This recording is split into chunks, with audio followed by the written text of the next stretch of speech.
Moi, je suis chaud pour commencer par Instagram, qui va tester une option pour prolonger les stories pendant 7 jours. Donc en gros, au lieu de durer 24 heures, les stories sur votre Instagram pourraient durer 7 jours grâce à l'option qui s'appelle Lately, tout simplement. Donc Lately qui permettrait de laisser des stories pendant 7 jours. Alors on voit un screenshot où on voit une espèce de story épinglée qui est mis devant les stories à la une, qui serait une option pour voir les stories empilées des 7 derniers jours du créateur que vous voyez juste ici. Ah, donc attends, donc cette idée là de garder les stories pendant 7 jours, ce serait pas des stories en mode tu cliques sur la photo de profil et t'as les stories. En gros, alors si j'ai compris, après c'est de la bêta, mais en gros, le rond story de base changerait pas. Au bout de 24 heures, il serait désactivé. Par contre, tu aurais un stockage des 7 derniers jours dans le bouton Lately. Voilà. Et donc si on regarde un petit peu l'écriture là, c'est curieux comme façon de faire. Hein. Ouais, qui est assez flou. Mettez vos stories pendant 7 jours en story à la une automatiquement. Elles seront automatiquement ajoutées à votre Lately et supprimées 7 jours après. Et tu peux toujours les retirer à la main et tu l'actives ou pas. Donc en gros, je peux lire un petit peu l'actu.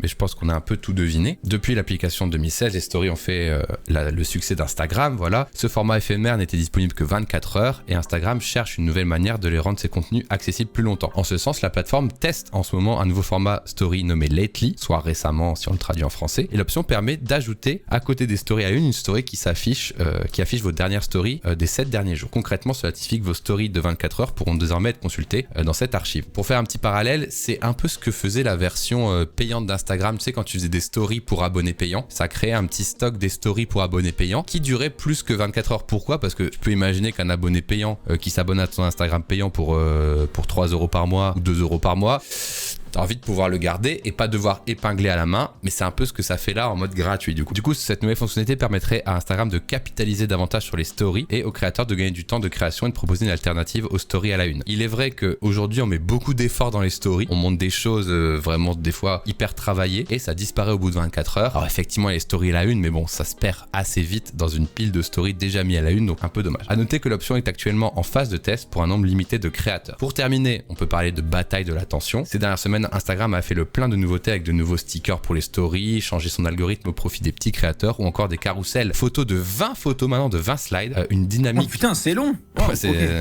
Faut avoir du temps pour le slide. Une dynamique qui montre que les réseaux sociaux de Meta cherchent à se renouveler continuellement pour retenir ses utilisateurs et surtout ceux qui seraient tentés de passer un peu trop de temps sur TikTok, qui teste d'ailleurs actuellement des vidéos de 60 minutes. C'est une autre news qui est passée, un peu moins surprenante, mais voilà. Et donc, pourquoi je voulais parler de ça ? Parce que déjà, premièrement, je l'ai dit, on passe des fois beaucoup de temps à travailler nos stories, et des fois on reposte tous les 2-3 jours la même chose. Et je serai en live dimanche prochain, et je serai en live dans 3 jours, et je suis en live. Et du coup, voilà, ça peut être assez embêtant. Et du coup, ce genre de fonctionnalité pourrait pallier à ça. Mais aussi, moi, ce que j'ai vraiment vu dans cette news, c'est entre guillemets une concurrence à TikTok. Parce que moi, quand je poste sur TikTok, et quand je vois les posts des gens sur TikTok, j'ai vraiment l'impression que c'est un petit peu un déversoir. C'est-à-dire que quand tu mets un TikTok, t'es pas en mode, ouais, pas comme quand tu mets un short, tu es en mode ça va rester longtemps, il faut que ce soit beau et tout. Quand tu mets un TikTok, ça peut être en mode, t'as filmé avec ton téléphone, tu fais, les gars, je suis dans la rue, j'ai acheté un croissant, let's go, tu vois. Et tu peux poster un TikTok, une vraie vidéo TikTok, comme tu postes... Énorme idée de TikTok, by the way. Ah, c'est la trend. Tu peux poster un TikTok comme tu postes une story avec une liberté telle que tu sais que ton TikTok, dans 2-3 jours, il sera plus vu. Il sera plus vu par personne, et c'est vrai, mec. C'est dingue que tu le ressentes comme ça, parce que moi, j'ai pas ce ressenti du tout face à TikTok. Autre ressenti par rapport à TikTok, c'est qu'il te propose de faire des TikTok qui s'appellent ce jour-là. Est-ce que vous connaissez les TikTok ce jour-là ? Par exemple, si j'ai posté un TikTok le 22 mai 2023, le 22 mai 2024, il va me dire, tu as un ce jour-là. T'appuies et ça reposte le TikTok tel quel dans ton feed. Donc tu l'as en double, avec un an d'écart. Ah oui, genre en mode, tu as fait ça ce jour-là. Ouais, et donc je le reposte. Donc par exemple, j'ai fait un TikTok où j'imitais Étoile il y a un an. Je l'ai reposté, il a fait plus de vues. Parce qu'en fait, c'est tellement éphémère TikTok, personne ne va scroller ton catalogue, tu vois. Et du coup, mais ça, c'est la méta. Tu sais que j'ai rencontré un gars, un copain maintenant qui est assez gros sur TikTok en France, et il m'a dit, mais tu sais, moi, à chaque fois que j'upload un TikTok, je supprime mon autre TikTok le plus ancien et je le reposte après. Et qu'en fait, lui, il fait one in, one out. Il publie un TikTok, il en enlève un. Donc, et en fait, il fait que republier du vieux contenu tout le temps. Donc on est d'accord que c'est du flux story limite, tu vois, c'est du flux, il n'y a pas de catalogue, quoi, c'est du flux instant. Mais en fait, ça pour moi c'est une bad practice des réseaux sociaux de fou. C'est-à-dire que c'est vraiment un truc où ça montre qu'il y a un problème dans ton algo, parce que si tes créateurs sont incentivés à faire des trucs de gros hackers comme ça de merde, où tu supprimes du contenu volontairement pour le remettre ensuite alors qu'il avait déjà bien marché, genre parfois le gars il supprime des vidéos qui ont 500 000 vues, tu vois,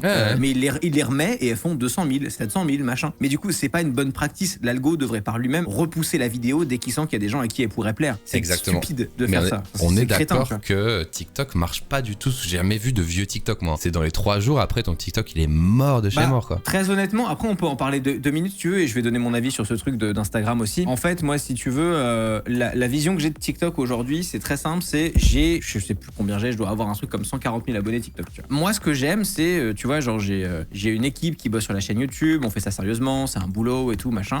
Et moi, ce que j'aime bien avec YouTube, c'est que je peux analyser nos succès et nos échecs. Si un truc a marché sur YouTube, avec un peu de travail en regardant les chiffres, je peux savoir pourquoi ça a marché, pourquoi ça a pas marché. Sur TikTok, absolument pas. Oui, non, mais c'est une loterie. Vraiment, c'est un bandit manchot à Las Vegas. Dès que tu uploads une vidéo TikTok, c'est clic ding ding ding. Tu peux uploader le même TikTok 8 fois et avoir 8 résultats radicalement différents. C'est comme s'il y avait un générateur de vues aléatoire. Ça n'a strictement aucun sens. Tu vois. Donc aujourd'hui, la façon que j'ai de gérer mon TikTok, et c'est malheureux, je préférais ne pas faire ça, ça me rend triste sincèrement, c'est que je l'ai totalement abandonné en fait. On publie à peu près un TikTok par jour de extraits de la chaîne YouTube et tu vois, on arrose, on s'en bat les couilles, on regarde même pas. En fait, oui, on regarde même pas si le TikTok est bien aujourd'hui, pour être honnête avec vous. Juste, on prend un moment d'une phrase qu'on dit, le début est peut-être pas ouf, la fin est peut-être pas ouf, on s'en fout. Ça ne sert à rien qu'on travaille, puisque le travail n'est pas rewardé. Du coup, tu me rejoins un peu sur le truc de c'est temporaire, c'est éphémère. Du coup, tu balances comme tu balancerais des stories. Ouais, mais j'irai pas jusqu'à faire un truc avec mon téléphone parce que je suis pas trop à l'aise avec ça. Mais je vois ce que tu veux dire. Mais tu vois le truc de dire c'est tellement éphémère que tu mets pas plus d'intérêt qu'une story, quoi. C'est ça. Mais donc, du coup, tu vois, on publie ça comme ça, et effectivement, tu vois, sur 10 vidéos, on va en avoir 8 qui vont faire 2000 vues, une qui va faire 15 000 et une qui va faire 300 000. Et c'est complètement stupide. Mais du coup, le problème de faire ça, c'est quoi?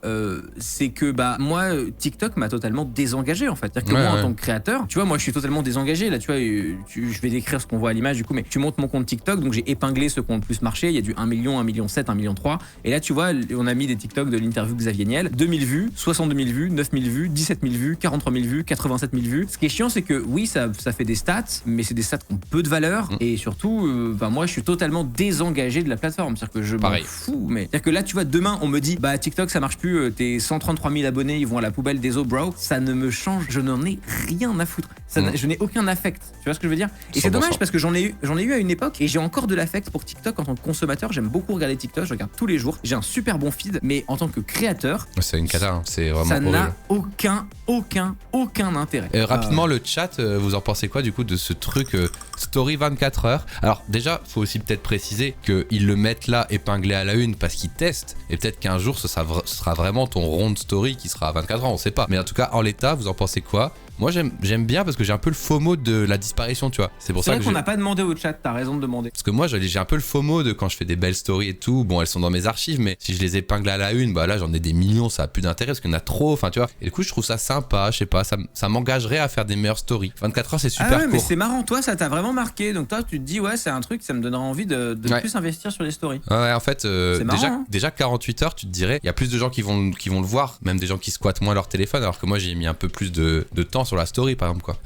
Ça me plaît bien aussi, 24 heures c'est court. Ce qui peut être bien, c'est de laisser des stories actuelles, les stories J7 que tu as pas encore vues. Oui, ça pourrait être ça, en effet. Il pourrait à terme laisser les 7 jours dans ton rond pour les gens qui n'ont pas vu, quoi. Je trouve ça rassurant que ça reste, ouais. C'est aussi peut-être la carotte pour faire venir les gens tous les jours, donc ils vont peut-être perdre des users journaliers. Je sais pas s'ils vont en perdre, mais... oui, c'était ça aussi, c'était le côté éphémère qui faisait que tu venais moins, mais ils ont peut-être analysé aussi les usages qui ont évolué maintenant, je sais pas. Bof, pas fan, pourquoi 7 jours, c'est un peu trop. Je sais pas, pour moi ça a été vraiment inspiré par les stories à la une payantes qui ont ce système-là en fait. Ils ont dû se dire, putain, pourquoi on le fait pas tout court, parce que les gens ils regardent beaucoup en fait, tu vois. Le mieux serait de personnaliser le lately. Ouais, j'avoue, est-ce que ça donnerait pas trop de customisation? Je suis curieux parce que nous aussi, toi et moi, on est énormément matrixés par le fait qu'on crée du contenu et c'est notre taf, tu vois. Ouais, Mais moi, je suis curieux aussi de voir, parce que là, on a parlé que du prisme de créateur en bon connard qui pense que dans son petit milieu, tu vois. Mais en vrai, les gens normaux qui font des stories, tu vois, genre dont c'est pas le taf, je suis curieux de voir comment ils vont s'approprier le truc, tu vois. Ouais, tu fais une story en week-end, je suis parti en vacances, bah même mercredi après ton week-end, tu peux la montrer sans aller dans tes archives. Il y a un autre truc que j'ai remarqué souvent, je vois une story soit marrante, soit intéressante, genre je la vois,